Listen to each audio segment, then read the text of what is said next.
اعوذ باللہ من الشیطان الرجیم بسم اللہ الرحمن الرحیم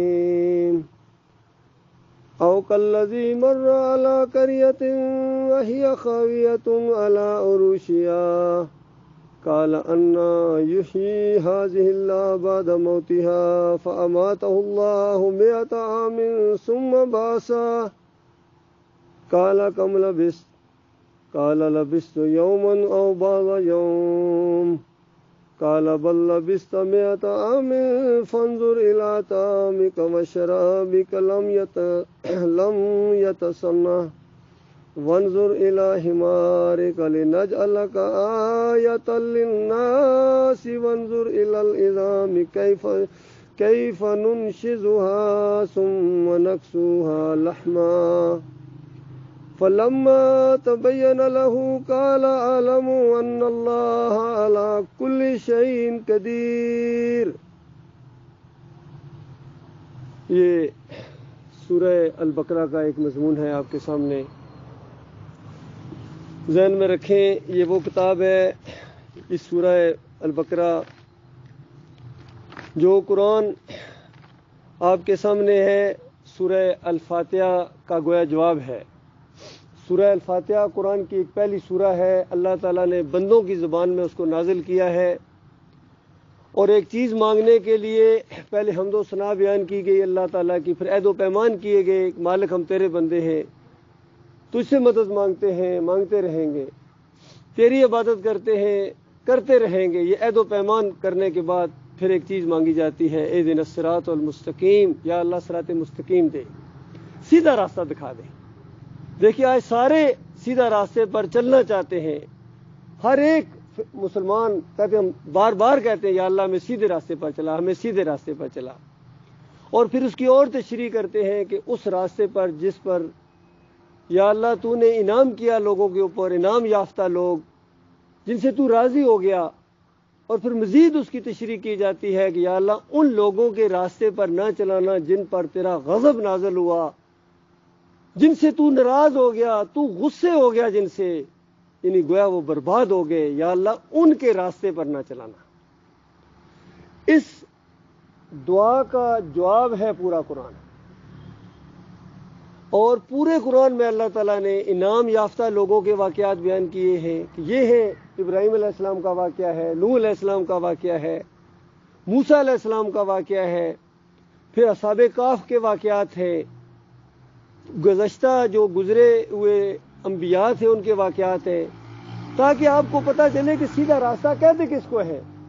کہیں ایسا تو نہ ہو کہ آپ اللہ سے یہ کہتے رہیں کہ مجھے سیدھے راستے پر چلا، اور چل رہے ہیں الٹے راستے پر، تو پھر آپ کا اپنا قصور ہوگا، آپ ذمہ دار ہوں گے اپنے۔ لہذا کھول کھول کے قرآن میں ایسے لوگوں کا راستہ بیان ہوا ہے۔ پھر یہاں دیکھیے شروع میں اس سورہ کا کہا گیا کہ دیکھو سننے والوں یا پڑھنے والوں، ذالک الکتاب لا ریب فیہ، یہ وہ کتاب ہے، یہ عام کتاب نہیں ہے، یہ کسی علامہ یا حضرت کی لکھی ہوئی کتاب نہیں ہے، نبی کی بھی لکھی ہوئی یہ کتاب نہیں ہے، بلکہ نبی کے اوپر، آخری نبی محمد صلی اللہ علیہ وآلہ وسلم کے اوپر یہ نازل ہوئی ہے، اور یہ اللہ رب العالمین کا کلام ہے۔ دیکھنا، اس میں شک نہ سمجھنا، یہ شک سے پاک ہے۔ پہلی بات تو یہ کہ یہ کتاب شک سے پاک ہے۔ الف لام میم سجدہ میں کہا گیا کہ یہ تنزیل من رب العالمین، یعنی اس میں بھی کوئی شک نہیں ہے کہ یہ رب العالمین کی طرف سے ہے، یعنی ایسے نہیں کہ کتاب ہے جو بالکل صحیح ہے، صحیح اس لیے ہے کہ رب العالمین کی طرف سے ہے، اس وجہ سے اس میں شک نہ کرنا۔ اور یہ ہدایت ہے انسانوں کے لیے، دنیا کی ہر چیز کو اس کے اوپر پرکھنا، کہیں ایسا نہ ہو جائے کہ اس کو دوسری کتابوں کے اوپر پرکھنا شروع کر دو، کہ آپ کے سامنے اللہ کی کتاب کا کوئی واقعہ میں لاؤں اور بالکل سمجھ میں آنے والا بھی ہے، اور پھر آپ کے کسی مولوی کی کتاب میں اس کا الٹ لکھا ہوا ہو، یا آپ کا کوئی بڑا عالم اس کے الٹ کوئی بات بتا رہا ہو، تو پھر یہاں آپ کا امتحان ہے کہ آپ اللہ اکبر تو کہتے ہیں اللہ بہت بڑا ہے، لیکن جب بات کی آئی تو آپ کا حضرت بہت بڑا ہے، تو یہی آپ کا اصل میں آزمائش ہوگی، یہاں فیل ہو جائیں گے۔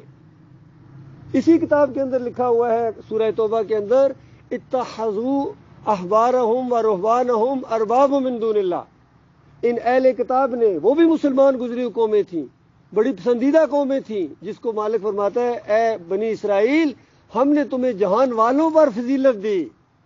ایک وہ دور بھی تھا، وہ قوم بھی تھی، فضیلت دی گئی تھی ان کو، جس طرح آج ہم مسلمانوں کو فضیلت دی گئی ہے، اس وقت ان کو بھی فضیلت دی گئی تھی۔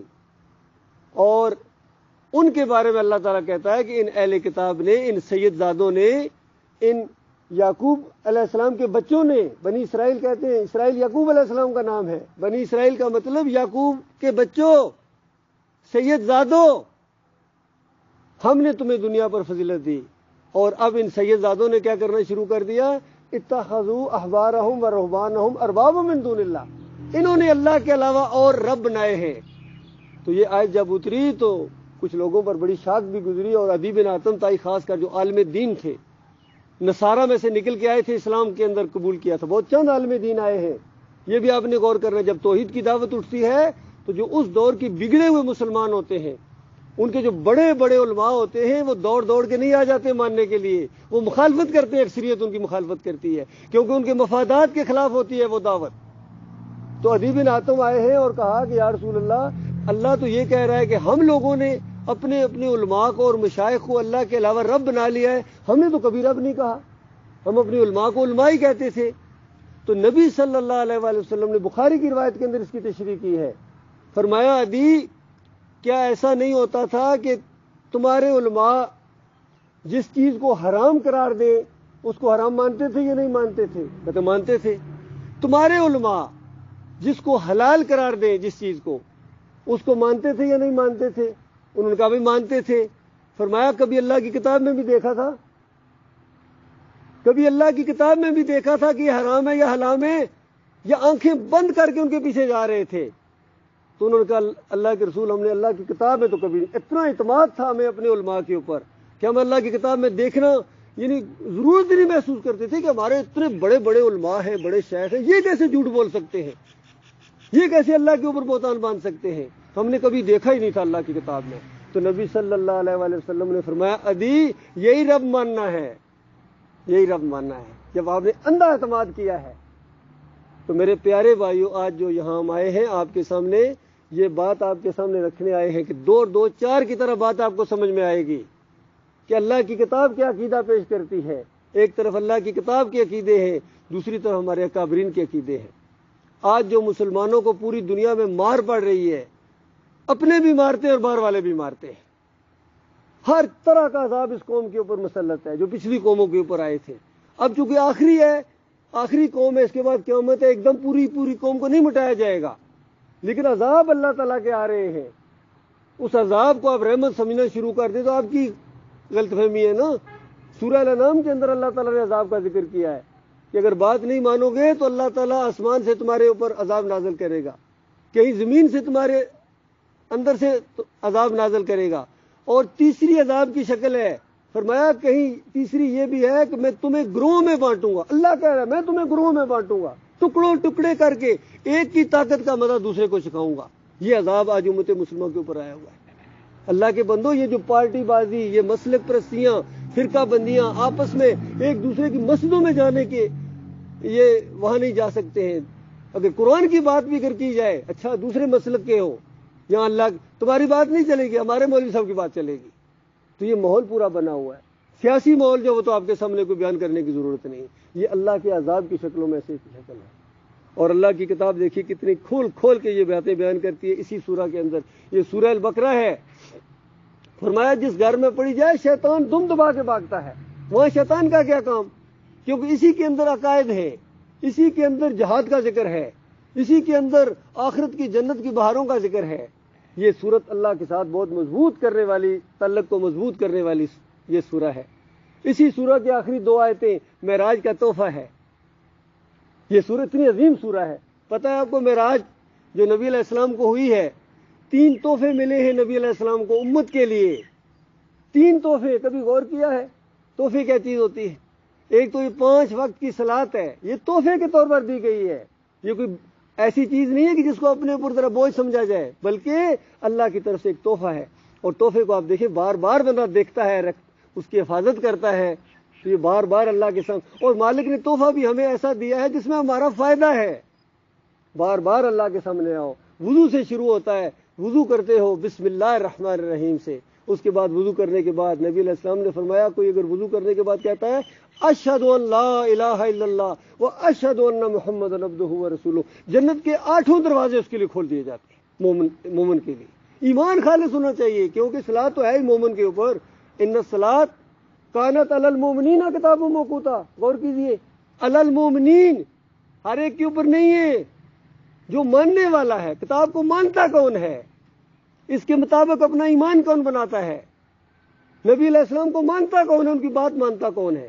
نبی علیہ السلام نے فرمایا جس نے میری بات مانی، جس نے میری سنت مانی، جس نے میری سنت سے محبت کی، اس نے میرے سے محبت کی، اور جس نے میرے سے محبت کی کان معی فی الجنہ، وہ جنت میں میرے ساتھ ہوگا.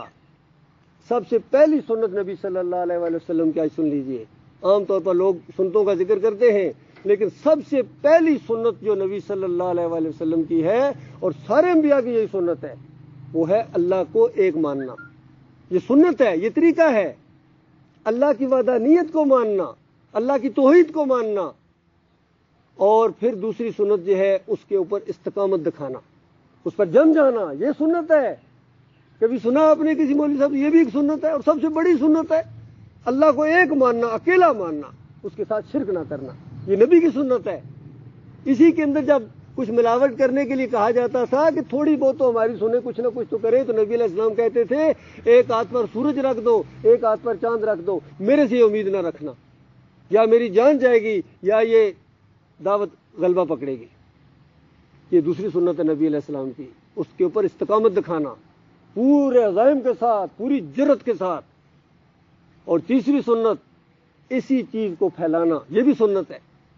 توحید کا اعلان کرو، اپنے مالک کی بڑائی کا اعلان کرو، اور دوسری جتنی بڑائیاں اس کو ذرا نیچے کرو. اللہ نے پیدا کیا ہے، اسی صورت کے اندر یہی دعوت دی گئی ہے، یا ایھا الناس اعبدوا ربکم الذی خلقکم والذین من قبلکم لعلکم تتقون. اے انسانوں، اللہ کی بندگی کرو جس نے تمہیں پیدا کیا ہے. یقین کرو ہم آپ کے پاس آئے ہیں، اپنے رب کی بندگی کرو. ہم بھی آپ کے رب کی بندگی کر رہے ہیں، ہم آپ کے رب کی بندگی کر رہے ہیں. آپ کا رب اور ہمارا رب ایک ہی ہے، کوئی اور نہیں ہے. یا کوئی پیر صاحب کا معاملہ نہیں ہے کہ اپنے پیر صاحب کو چھوڑ دو اور ہمارے پیر صاحب کی طرف آ جاؤ. اس طرح کی دعوت نہیں ہے، کسی پارٹی کی دعوت نہیں ہے. ووٹ اور نوٹ کے لیے ہم آپ کے پاس نہیں آئے ہیں کہ اس پارٹی کو چھوڑ دو اس پارٹی میں آ جاؤ. نہیں، ہم کہتے ہیں اپنے مالک اور خالق کو پہچان لو، اپنی جان کو جہنم کی آگ سے بچا لو، اپنے بیوی بچوں کو جہنم کی آگ سے بچا لو. جب تک یہ بات نہیں مانو گے جہنم کی آگ سے نہیں بچ سکتے ہو. یہ ہم نے اللہ کی کتاب سے سیکھا ہے.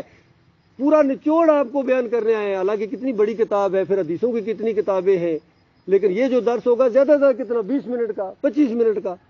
25 منٹ میں. اور جب بھی ہم آئے ہیں، اس سے پہلے بھی بھائی جان کو یاد ہے، جب بھی ہم آئے ہیں ہماری یہی بات ہے، کوئی تبدیلی لے کے نہیں آئے ہیں، وہی بات دوبارہ یاد دلانے آئے ہیں، قرآن سے دلائل کے ساتھ. کہ ممکن ہے پہلے جو بات کی تھی ممکن ہے نہ سمجھ آئی ہو، اب ہم قرآن کی جو دلائل دیں گے ممکن ہے آج سمجھ آ جائے.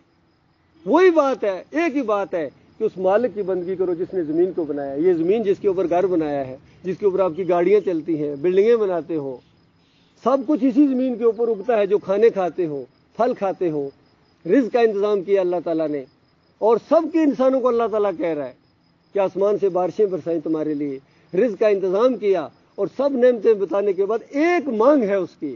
اس نے کہا فلا تجعلوا للہ اندادا وانتم تعلمون، بس میرے ساتھ شریک نہ کرنا، اور تم جانتے ہو میرا کوئی شریک نہیں ہے. اتنا مطالبہ ہے. یقین کیجئے حدیث میں آتا ہے جب یہ جہنمی جہنم کی آگ کے اندر ابل رہے ہوں گے، اور اس وقت کہا جائے گا کہ یہ جو تم جہنم کی آگ کے اندر ہو، اگر تمہارے پاس پوری دنیا کی دولت ہوتی، اتنی اور ہوتی، کیا اس عذاب سے نکلنے کے لیے تیار تم وہ دولت دے دیتے؟ تو سارے جہنمی کہیں گے یا اللہ ہم دے دیں گے، ہمیں یہاں سے نکالا جائے. تو کہا جائے گا جھوٹو، یہ تو بہت بڑی بات ہے، یہ دنیا کی دولت تو بہت بڑی بات ہے. جب تم آدم کی پشت میں تھے، مالک فرمائے گا میں نے تم سے ایک مطالبہ کیا تھا، اور مطالبہ یہ تھا کہ میرے ساتھ شرک نہ کرنا. بس میرا یہ مطالبہ تھا. میں دولت کو کیا کروں گا؟ مالک ایک اشارے کے اوپر پوری کائنات کو سونا بنا دے، ایک اشارے کے اوپر. پورے سمندروں کو آئل بنا دے، پورے جتنے کاغذ ہیں دنیا کے ان کو ڈالر بنا دے ایک لمحے کے اندر، وہ دولت کو کیا کرے گا؟ اس کو آپ کا ایمان چاہیے کہ اس کو اپنا مانو، بس اتنی بات اسے مانگی ہے، میرے کھاؤ میرے گن گاؤ، کچھ نہیں اور مانگا ہے، اللہ جانتا ہے، میں نے قرآن اور حدیث کا نچوڑ آپ کے سامنے بیان کر رہا ہوں۔ اس کے علاوہ آپ کے مالک نے آپ سے کچھ نہیں مانگا ہے، کہ سب کچھ محسوس کرو کہ یہ نعمتیں میں نے دی ہیں، تمہیں میں نے پیدا کیا ہے، تمہیں صحت دی ہے، اولاد دی ہے، مال دیا ہے، سوچ دی ہے، غور و فکر کرنے والے دل و دماغ دیے ہیں۔ غور کرو کہ یہ نظام کائنات توحید بیان کر رہی ہے یا شرک بیان کر رہی ہے، شعوری طور پر محسوس کرو، اور پھر تمہارے اندر سے اٹھے سبحان اللہ الحمدللہ اللہ اکبر لا الہ الا اللہ، اللہ کے علاوہ کوئی معبود نہیں ہے، کوئی داتا دستگیر نہیں ہے، کوئی مشکل کشا اور حاجت روا نہیں ہے، یہ تمہارے اندر سے نکلے۔ اور اس حوالے سے واقعات پر واقعات بیان کر کے اللہ تعالیٰ نے اس توحید کو بیان کیا ہے۔ کبھی ابراہیم علیہ السلام کے واقعات ہیں، آج میں آپ کے سامنے ایک پیغمبر کا واقعہ بیان کروں گا جس کا نام نہیں لیا گیا ہے، عام طور پر لوگ کہتے ہیں عزیر علیہ السلام کا واقعہ ہے۔ بہرحال اصل چیز جو ہے واقعہ کیا ہے، مالک فرماتا ہے غور کرو، کیا تم نے اس بستی کے اوپر غور کیا جس کو ہم نے الٹا کیا ہوا تھا، اور وہ پیغمبر وہاں سے گزرے اور بتایا گیا تھا کہ یہ بستی دوبارہ آباد ہوگی، تو پیغمبر کے ذہن سے میں یہ بات ہے کہ کیسے کھنڈر بنے ہوئے ہیں، کیسے یہ دوبارہ بستی آباد ہو جائے گی، اتنا خیال آیا۔ تو مالک فرماتا ہے جب انہوں نے یہ پوچھا تو اسی وقت اس پیغمبر کو فَأَمَاتَهُ اللَّهُ مِئَةَ عَامٍ، 100 سال کے لیے اللہ نے اس کو میت کر دیا۔ یہ قرآن کی بات بیان ہو رہی ہے، اس پر غور کرنا میرے بھائیوں، اور آپ دیکھیں گے کس طریقے سے اللہ تعالیٰ شرک اور توحید کو اللہ تعالیٰ بیان کرتا ہے تاکہ آپ کی سمجھ میں آئے۔ یہ سارے واقعات توحید اور شرک کو بیان کرتے ہیں تاکہ آپ اللہ کو پہچانیں۔ تو اس پیغمبر کو اللہ تعالیٰ نے صرف 100 سال کے لیے، ابھی وہ جو 1000 سال یا پکا قیامت تک کے لیے والی موت نہیں ہے، صرف 100 سال کے لیے اللہ تعالیٰ کہتا ہے کہ میں نے اس پیغمبر کو موت دے دی۔ اور اس کے بعد جب 100 سال کے لیے اس کو موت دی، فَأَمَاتَهُ اللَّهُ مِئَةَ عَامٍ ثُمَّ بَعَثَهُ، اور 100 سال کے بعد پھر ہم نے اس کو اٹھایا، زندہ کیا۔ قَالَ كَمْ لَبِثْتَ، اللہ تعالیٰ نے پوچھا۔ دیکھیے نہ اللہ جھوٹ بولتا ہے اور نہ اللہ کا کوئی نبی جھوٹ بولتا ہے، یہ تو ہمارا ایمان ہونا چاہیے، یہ نہیں کہ بات کچھ اور تھی کیا کچھ اور گئے، ایسے نہیں ہوتا ہے۔ اللہ ایک بات سچی ہوتی ہے، نبی بالکل سچی بات اللہ کہہ رہا ہے، ہاں ذرا بتاؤ میرے پیغمبر کتنے عرصے بعد اٹھے ہو؟ تو آگے سے پیغمبر علیہ السلام جواب دیتے ہیں کہ قَالَ لَبِثْتُ يَوْمًا أَوْ بَعْضَ يَوْمٍ، کہ ایک دن لگتا ہے یا ایک دن بھی پورا نہیں لگتا ہے، لگتا ہے دن کا بھی کچھ حصہ ہے جس کے بعد میں اٹھاؤں۔ آپ غور کیجئے اس بات کے اوپر۔ اب آگے سے اللہ تعالیٰ جواب دے رہا ہے دوبارہ، مالک فرماتا ہے قَالَ بَل لَبِثْتَ مِئَةَ عَامٍ، بلکہ نہیں، یہ جو تو کہتا ہے ایک دن یا ایک دن کا کچھ حصہ نہیں، بلکہ تمہیں 100 سال بعد اٹھایا گیا ہے۔ اب انسان چونکہ دلیل مانگتا ہے تاکہ اس کو بات یقین آ جائے، ویسے تو یقین ہے اللہ کی بات کے اوپر، لیکن مالک دماغ کے اندر یہ اسی طرح کی بات ہے جس طرح ابراہیم علیہ السلام نے کہا کہ یا اللہ کیسے تو مردوں کو زندہ کرے گا؟ تو مالک فرماتا ہے کیا ایمان نہیں ہے؟ ابھی سے پہلے واقعہ ابراہیم علیہ السلام کہتے ہیں مالک ایمان ہے، بالکل آپ کی بات کہ مردوں کو آپ زندہ کریں گے میرا پورا ایمان ہے، لیکن میں تو صرف یہ پوچھ رہا ہوں کہ وہ کس طرح زندہ کرے گا؟ تو مالک نے کہا اس طرح پرندوں کو لے، ان کا گوشت اس طرح بنا اور پہاڑوں کے اوپر ایسے ڈال، اور پھر ان کو جب بلا دوڑتے ہوئے تیری طرف آئیں گے، اس طرح ہم مردوں کو زندہ کریں گے کل قیامت کے دن، ان کے ذرات دوڑتے ہوئے آئیں گے جہاں کہیں ہیں، جسم بنے گا، اللہ تعالیٰ ان میں روح ڈال دے گا، یہ ساری انسانیت دوبارہ زندہ ہو جائے گی۔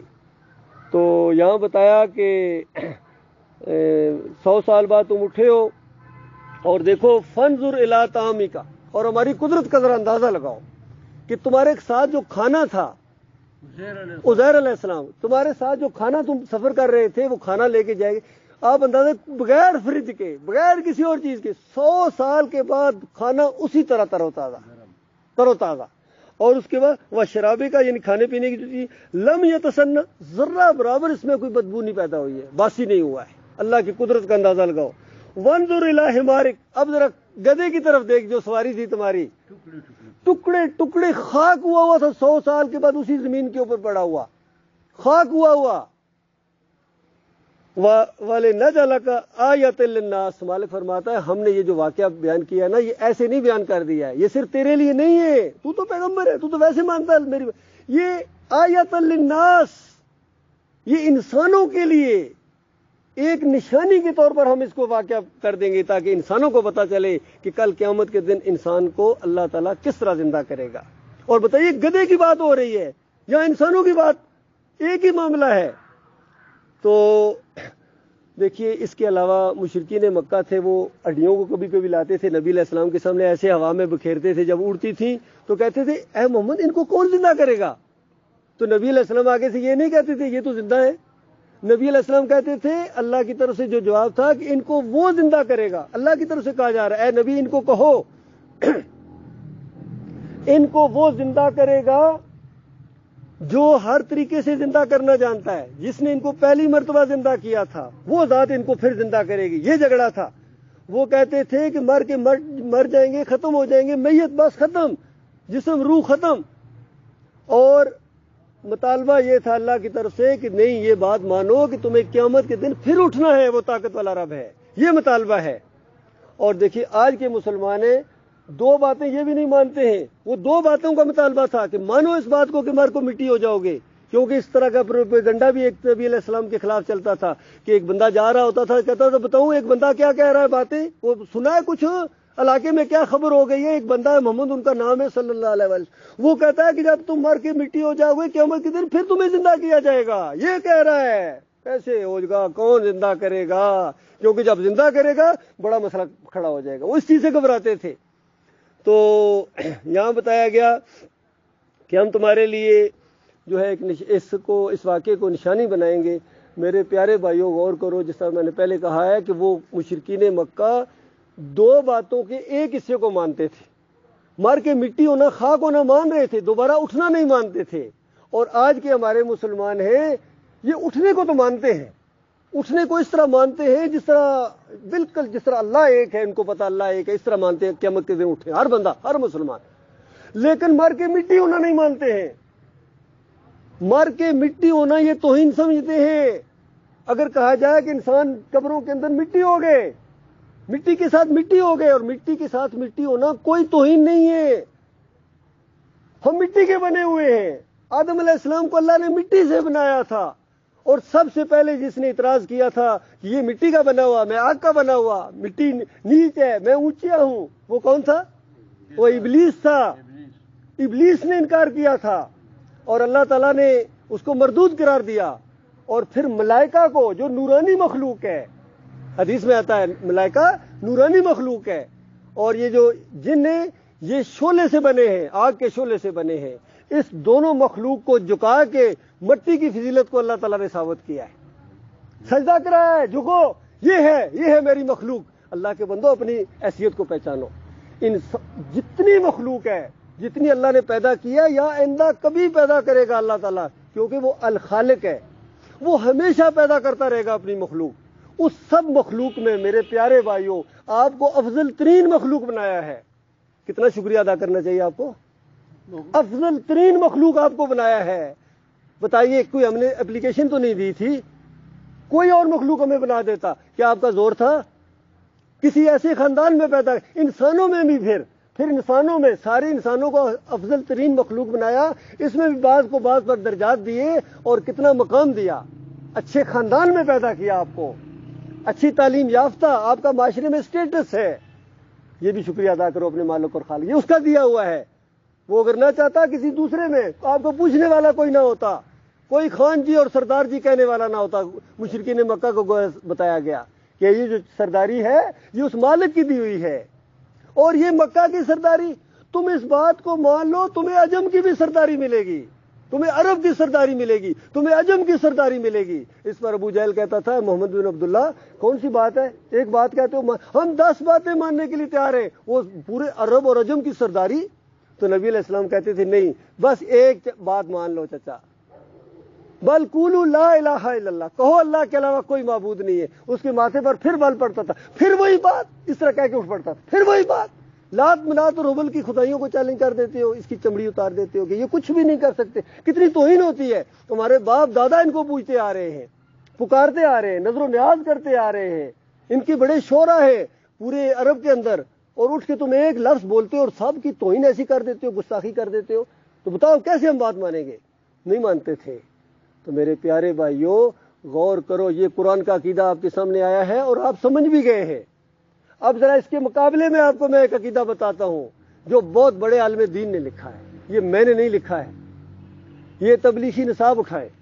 زکریا صاحب لکھتے ہیں کہ ایک ولی اللہ تھا, وہ فوت ہو گیا, قبر کے اندر فوت ہو گئے, دفن ہو گئے. وہاں سے ایک تبلیغی جماعت کی پارٹی گزری, اور وہ جو قبر والے تھے وہ کہہ رہے ہیں, محسوس کر رہے ہیں کہ میں دنیا میں بڑا سخی ہوتا تھا, کتنے میرے مہمان آتے تھے, میں نے کبھی کسی بندے کو مہمان نوازی کے بغیر جانے نہیں دیا تھا, اتنا میرا یعنی سخاوت تھی. ہوتے ہیں انسان, اب وہ کہتے ہیں ضرور جو میرے گھر ایک دفعہ آئے گا چائے پانی پی کے جائے گا, خالی نہیں جا سکتا ہے. تو دنیا میں تو میں ایسا تھا. اب کیسا یہ ماحول بن گیا کہ میں قبر کے اندر مردہ پڑا ہوں اور یہ قافلہ پاس آ کے رکا ہوا ہے, یہ بغیر کھائے پیے چلا جائے. اب اس واقعے پر غور کریں اور عزیر علیہ السلام کا واقعہ بھی ذہن میں رکھیں. 100 سال کتنے طوفان آئے, کتنے قافلے گزرے وہاں اس علاقے سے, کیونکہ یہ بھی راستے سے جا رہے تھے. کتنے وہاں گرمیاں آئیں, سردیاں آئیں, بارشیں آئیں. پیغمبر کو کچھ معلوم نہیں ہوا, کہتا ہے ایک دن یا ایک دن سے کم. لیکن زکریا صاحب کہتے ہیں کہ جو اللہ والے تھے ان کا کیا کہنا, وہ سخی تھے, ان کو سب معلوم ہوتا ہے. پتہ چل گیا قافلہ آیا ہے, ان کو کھانا بھی دینا ہے, اور طریقہ کیا اختیار کیا وہ بھی عجیب و غریب ہے. کہتے ہیں رات کو اس قافلے کے اندر ایک نوجوان تھا, اس کی خواب میں آئے اور خواب میں آ کے کہنے لگے کہ تم اپنا یہ جو تمہارا اونٹ ہے, عام اونٹ ہے, یہ تم مجھے دے دو, اور میرے پاس ایک بختی اونٹ ہے, وہ تم لے لو. تو انہوں نے کہا کون انکار کرے گا, یہ تو ایسی بات ہے کہ معمولی سی کار کے بدلے میں بڑی سی کار کوئی دینے کا وعدہ کرے تو کون انکار کرے گا. تو اس نے کہا ٹھیک ہے. اتنی بات جیسا سودا طے ہوا, اونٹ جو ہے نہر ہو گیا. نہر آپ جانتے ہیں جیسا نہر ہو جاتا ہے پھر اونٹ نہیں بچ سکتا ہے, اس کی رگ کٹ جاتی ہے یہاں سے خون کی, پھر وہ خون نکلتا ہے, پھر وہ گرتا ہے, پھر اس کو ذبح کیا جاتا ہے, وہ نہر کر دیا جاتا ہے. تو جب نہر ہو گیا تو پھر تو زندگی کے آثار ختم ہو گیا, پھر یہ نہیں بچے گا. اب انہوں نے پھر مزید شریعت کے مطابق ذبح کیا اور کھایا, اور پورا قافلہ اس نے پوری طرح مہمان نوازی ہوئی. ابھی تک قافلے کو معلوم نہیں ہے کیا ہوا ہے, قافلہ چل پڑا. صبح آگے دیکھتے ہیں کہ ایک نوجوان بختی اونٹ کے اوپر بیٹھا ہوا دوڑا چلا آ رہا ہے, اور اس قافلے میں سے اسی نوجوان کا نام لے رہا ہے کہ یہ بندہ کون ہے. تو اس جس کا نام لے رہے اس کا یہ میرا نام ہے. تو انہوں نے کہا تم نے کسی سے کوئی اونٹ کا تبادلہ کیا ہے؟ انہوں نے کہا ویسے تو کوئی نہیں کیا, لیکن خواب میں یہ معاملہ پیش آیا. تو انہوں نے کہا خواب ٹھیک ہے, خواب تھا, وہ میرے والد صاحب تھے جو آپ کے خواب میں آئے تھے, اس کے بعد میری خواب میں آئے گھر میں, اور مجھے آ کے کہنے لگے ہیں کہ وہ قافلے کے اندر وہ جو قافلہ آ رہا ہے ان کا اونٹ میں نے انہی کو کھلا دیا ہے, اور اب جو گھر میں وراثت میں اونٹ چھوڑ کے مرا ہوں, اگر نہ دینا چاہے تو میرا زور تو نہیں ہے, لیکن اگر تو میرا فرمانبردار بیٹا ہے اور میری کچھ لاج رکھنا چاہتا ہے تو یہ اونٹ جا کے اس قافلے کے اندر فلاں نامی تیرا نام لے رہے تھے, تو یہ تو اونٹ لے لے. اور اس کے بعد وہ چلا گیا. غور کرو اللہ کے بندے, یہ واقعہ لکھنے کے بعد زکریا صاحب لکھتے ہیں کہ ہو سکتا ہے کسی کے ذہن میں یہ بات آئے کہ مرنے کے بعد حضرت نے اونٹ کیسے ذبح کر دیا. بتائیے, غور کر, کسی کے ذہن میں آ سکتا ہے, ویسے تو اکثریت کے ذہن میں بھی نہیں آئے گا. وہ جیسا یہ واقعہ سنتے کہتے سبحان اللہ کیا شان ہے, کیا کرامت ہے, وہ تو اس طرح سوچتے ہیں. لیکن کروڑوں خربوں میں کوئی ایک سرفرا ہو سکتا ہے جس کے دماغ میں یہ آ جائے کہ حضرت نے مرنے کے بعد اونٹ کیسے ذبح کر دیا, ابھی اس کو بھی پکڑنا ہے. زکریا صاحب کہتے ہیں عالم ارواح میں ایسے واقعات ممکن ہیں. عالم ارواح پورا اونٹ کھا گئے, یا تو ہوتا نا کہ خواب میں کھایا, تو وہ بات مختلف اینگل سے ہوتی, خواب میں یہ ہوا, خواب میں کھایا, خواب میں ہوا, وہ تو آن گراؤنڈ اونٹ کھایا ہے. تو عالم ارواح کہاں گیا, اب تو آن گراؤنڈ کھایا ہے, پورا اونٹ کھا گئے. تو اللہ کے بندو, یہ قرآن کا واقعہ اور ادھر یہ واقعات اپنے ذہنوں میں رکھے. یہ قبر پرستی کی جڑ مہیا کر دی. پھر کہتے ہیں اللہ سے ہونے کا یقین اور مخلوق سے نہ ہونے کا یقین. بتاؤ یہ مخلوق ہے قبر والا, یہ نہیں ہے, قبر والے نے کیا ہے. چھوٹا سا ایک اور واقعہ سناؤں گا اپنے پیارے بھائیوں کے لیے, غور و فکر کی دعوت دے کے جاؤں گا. آئندہ سال ہو سکتا ہم پھر بات کریں گے اسی موضوع کو, جلدی نہ کریں, غور و فکر کریں. دو بندے بیٹھیں، اپنے علماء سے جا کے پوچھیں، بھائی ہم نے تو یہ سنا ہے۔ دوسرا واقعہ یہ ہے کہ ایک انسان تھا، یہ بھی تبلیغی انصاف کا واقعہ ہے، کہتے ہیں ہر قدم کے اوپر اللہم صلی علی محمد پڑھتا تھا۔ تو کسی نے پوچھا کہ یہ جو عمل تم کرتے ہو یہ کوئی شرعی حیثیت ہے اس عمل کی یا اپنی طرف سے لگے ہوئے ہو؟ تو انہوں نے کہا کہ واقعہ یوں ہے کہ میں اور میری ماں حج پر جا رہے تھے، راستے میں میری ماں کا انتقال ہو گیا اور میں پریشان ہو گیا کہ پیٹ پھول گیا، ماں ہے، راستہ ہے، منہ کالا ہو گیا، اس سے بڑی کیا مصیبت ہو سکتی ہے کہ انسان کے لیے؟ اتنی بڑی مصیبت میں پھنس گیا۔ کہتے ہیں کہ ایک بادل کا ٹکڑا آیا تامہ کی طرف سے، یعنی عرب کی طرف سے اور پھر مدینے کی طرف سے، تو وہ قریب آتا گیا، میں دیکھ رہا ہوں بادل ہے آ رہا، قریب آ گیا، جیسا قریب آیا تو ایک نورانی چہرہ اندر سے باہر نکلا اور آ کے میری ماں کے پیٹ کے اوپر ہاتھ پھیرا، میری ماں کے منہ کے اوپر ہاتھ پھیرا، منہ کی کالک ختم، پیٹ کی سوجن ختم، بس مسئلہ حل ہو گیا گویا۔ جانے لگے، جب دور گئے تو میں نے پیچھے سے پکارا کہ کون ہو بھائی، آپ کو میں جانتا تک نہیں ہوں، کوئی تھوڑا تعارف تو کرا کے جاؤ، اتنے خوبصورت نورانی چہرہ ہو تم۔ تو کہتے ہیں واپس پلٹے اور کہا کہ تو نے پہچانا نہیں ہے، میں تمہارا نبی محمد صلی اللہ علیہ وآلہ وسلم ہوں، اور میں اس وجہ سے آیا ہوں کہ تم درود بہت پڑھتے تھے، اور میں ہر اس بندے کی مشکل کشائی کے لیے آتا ہوں جو درود بہت پڑھتا ہے۔ اللہ کے بندوں، میرے پیارے بھائیوں، غور کرو، کیا درود کی فضیلت ویسے کم ہے؟ قرآن کے اندر اللہ تعالیٰ نے یہ دعا ہے، اللہ تعالیٰ کہتا ہے میرے فرشتے بھی یہ درود پڑھتے ہیں، میں بھی اس دعاؤں کو قبول کرتا ہوں، مومنو تم بھی دعائیں کرو۔ پھر حدیث میں اتنے فضائل ہیں اس کے کہ نبی علیہ السلام نے فرمایا جو ایک مرتبہ پڑھتا ہے میرے اوپر رحمتیں بھیجتا ہے، اللہ 10 مرتبہ رحمتیں بھیجتا ہے اس کے اوپر۔ کیا یہ اصلی فضیلتیں کم ہیں؟ کیا آپ نے یہ ڈرامہ کر کے ایک واقعہ بیان کرنا ہے؟ اور اس کے اندر شرک دیکھیے، نبی علیہ السلام کو عالم الغیب بنا دیا۔ غور کرو شیطان کے بعد، پیچھے شیطان ڈوریاں لا رہا ہے، وہ ہینڈلر ہے اللہ کے بندوں، علماء کے ذریعے یہ لایا ہے، شرک لایا ہے، ہمیں سمجھ ہی نہیں آئی۔ اللہ کے بندوں، ہمارے مالک کی کتاب سے آگے کوئی نہیں ہونا چاہیے، اور اگر مالک کی کتاب سے آگے کوئی ہے آپ کے لیے تو اس کے بعد پھر آپ کا انجام کیا ہوگا خود سوچ لیجیے۔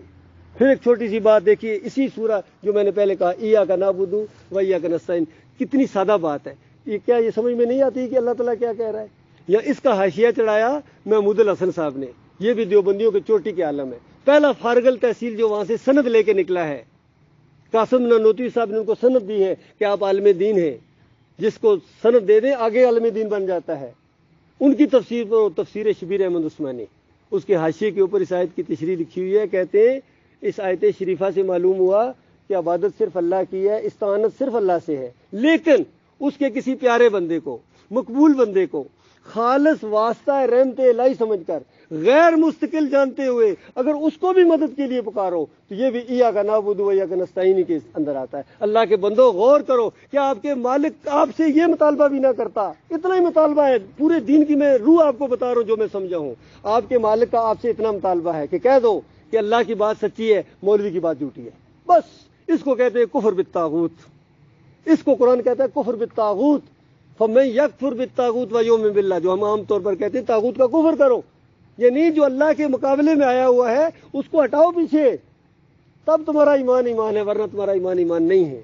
نمازوں کے باوجود، روزے کے باوجود، عمرے اور حج کے باوجود آپ کو ہمیشہ کی آگ میں رہنا پڑے گا اگر ایمان کے اندر خرابی ہے تو، اور ایمان اگر ٹھیک ہے تو اللہ کی طرف سے خوشخبریاں میرے پیارے بھائیوں، یقین کیجیے ایسی ایسی خوشخبریاں عقل حیران ہے کہ اگر کسی نے پوری زمین کو گناہوں سے بھر دیا، حالانکہ بھر ہی نہیں سکتا ہے، نبی علیہ السلام نے فرمایا، حدیث قدسی ہے، پوری زمین کو کسی نے گناہوں سے سیاہ کر دیا، چور بھی نمبر 1، قاتل نمبر 1، ڈاکو نمبر 1، فریبکار نمبر 1، جھوٹا نمبر 1، رشوتی نمبر 1، ہر عیب اس کے اندر موجود ہے، لیکن لا یشرک بی شیئا، اللہ فرماتا ہے میرے ساتھ شرک نہیں کیا ہے۔ موت جب آئی ہے، مومن گناہگار مومن تھا، لیکن مومن تھا، مشرک نہیں تھا، آیا ہے میرے پاس، تو مالک فرماتا ہے لقیتہ بمثلھا مغفرہ، یہ اللہ کی بات ہے، لقیتہ بمثلھا مغفرہ، ایک وقت آ جائے گا میری رحمت اس کو ڈانپ لے گی، یعنی سزا دے گی، بغیر سزا کے بھی کرے وہ قادر ہے، جو چاہے کرے، کوئی اسے پوچھنے والا نہیں ہے، کیونکہ اس کا ہر حکم فیصلہ حکمت کے اوپر ہے، دانائی کے اوپر ہے، اور اگر سزا دی تو بھی اس پر قادر ہے، لاکھوں سال کروڑوں سال جلنے کے بعد آخر جنت میں جائے گا، اور یہ وہ آخری جنتی ہوگا جو جہنم سے نکلے گا، آپ جانتے ہیں اس کی بادشاہی کتنی بڑی ہوگی۔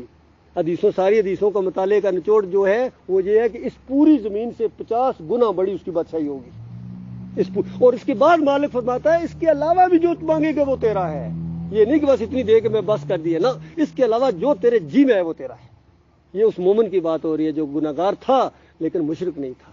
آج مسئلہ یہ ہے اللہ کے بندو، آج ایمان کی بات کوئی نہیں کرتا ہے، کوئی جہاد کے لیے دوڑے جا رہا ہے، کوئی تبلیغ کے لیے دوڑے جا رہا ہے، کوئی اور مسئلے لے کے دوڑ جائے، کوئی مدینہ ریاست بنانے کے چکر میں کوئی نظام مصطفیٰ لے آئے گا۔ وہ کس طرح تم لے آؤ گے نظام مصطفیٰ؟ تمہارے عقیدے اللہ کی کتاب کے خلاف ہے، تم قبر پرست ہو، مورتی پوجا کرنے والے ہو۔ جس طرح ہندو اپنی مورتی کھڑی کر کے پوجتا ہے، تم اپنی مورتی لٹا کے پوجتے ہو۔ وہی فلسفہ ہے کہ یہ سنتے ہیں، ہندو سے پوچھو وہ کہتا ہے روحیں بیچ میں آ جاتی ہیں، سنتے ہیں ہماری، ان کے آگے ہم تو اوپر بھگوان اوپر والا ہے۔